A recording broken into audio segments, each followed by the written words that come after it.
ನೀವೆಲ್ಲರೂ ಈ ಭಜನೆಯನ್ನ ಕೇಳಿರ್ತೀರಾ. ರಘುಪತಿ ರಾಘವ ರಾಜ ರಾಮ್ ಪತೀತ ಪಾವನ ಸೀತಾರಾಮ್. ಈ ಭಜನೆಯ ಮುಂದಿನ ಲೈನ್ ನೀವ್ ಹೇಳಿ ನೋಡೋಣ.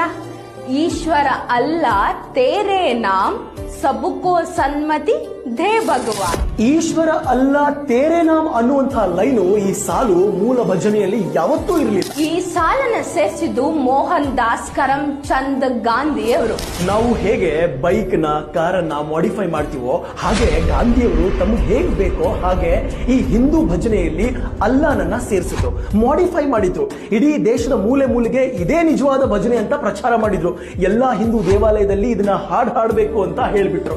ಈ ಭಜನೆ ಯಾರು ಬರೆದಿದ್ದು ಅಂತ ಕೇಳಿದ್ರೆ ನಾವು ಹೇಳುವ ಉತ್ತರ ಗಾಂಧಿಯವರು ಅಂತ. ಈ ಭಜನೆ ಬರೆದಿದ್ದು ಗಾಂಧಿಯವರಲ್ಲ, ಪಂಡಿತ್ ಶ್ರೀ ಲಕ್ಷ್ಮಣಾಚಾರ್ಯ ಅವರು. ಈ ಭಜನೆಯಲ್ಲಿ ಅಲ್ಲಾನ ಉಲ್ಲೇಖ ಇರಲಿಲ್ಲ. ಕ್ರಿಶ್ಚಿಯನ್ ಪ್ರೇಯರ್ ಅಲ್ಲಿ, ಇಸ್ಲಾಮಿನ ಹಾಡಿನಲ್ಲಿ ಹೇ ರಾಮ್ ಜೈ ಜೈ ಶ್ರೀರಾಮ್ ಎಂಬ ಪದವನ್ನ, ಈ ವಾಕ್ಯವನ್ನ ಸೇರಿಸಬಹುದಾಗಿತ್ತಲ್ವಾ?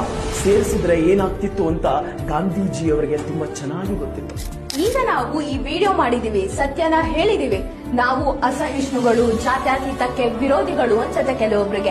ಪರವಾಗಿಲ್ಲ, ಸತ್ಯಮೇವ ಜಯತೆ, ಸತ್ಯಕ್ಕೆ ಯಾವಾಗ್ಲೂ ಜಯವಿದೆ. ಈ ಮೂಲ ಭಜನೆ ಹೇಗಿದೆ ಅಂದ್ರೆ, ರಘುಪತಿ ರಾಘವ ರಾಜ ರಾಮ್ ಪತೀತ ಪಾವನ ಸೀತಾರಾಮ್, ಸುಂದರ ವಿಗ್ರಹ ಮೇಘ ಶ್ಯಾಮ್, ಗಂಗಾ ತುಳಸಿ ಶಾಲಿಗ್ರಾಮ್, ಭದ್ರಗಿರೀಶ್ವರ ಸೀತಾರಾಮ್, ಭಗತ ಜನಪ್ರಿಯ ಸೀತಾರಾಮ್. ಈ ವಿಡಿಯೋನ ಶೇರ್ ಮಾಡಿ, ಪ್ರತಿಯೊಬ್ಬರಿಗೂ ಈ ಮೂಲ ಭಜನೆಯ ಬಗ್ಗೆ ತಿಳಿಲಿ.